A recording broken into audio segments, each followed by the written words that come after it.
అండి only vegetable fried rice అనమాట. ఇది టేస్ట్ అయితే నిజంగా అదిరిపోయింది.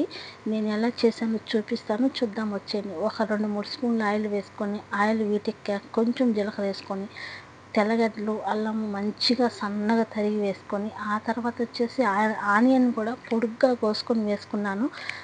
ఆ ఎర్రగడ్డలు కూడా కొంచెం వేగిన తర్వాత క్యాప్సికం కూడా సన్నగా పొడుగ్గా కారం వచ్చేసి ఒట్టిమిరపకాయల చిన్నది చిల్లీ పౌడర్ అని ఉంటుంది అనమాట, అదైతే వేసాను. ఆ తర్వాత క్యాప్సికం కూడా వేగిన తర్వాత క్యాబేజ్ వేసాను. క్యాబేజ్ కూడా కొంచెం వేగిన తర్వాత పచ్చి బఠానీలు, అలాగే క్యారెట్, అలాగే వచ్చేసి బీన్స్ అవి కూడా వేసాను అనమాట. అవి కూడా వేసిన తర్వాత కొంచెం కస్తూరి మేతి, కొంచెం సాల్ట్, కొంచెం పసుపు, కొంచెం మిరియాల పొడి కూడా వేసేసి వేగిన తర్వాత ఈ రైస్ అయితే వేసాను. పైన కొత్తిమీర వేసి కొంచెం గరం మసాలా, సాల్ట్ మసాలా కూడా వేసాను.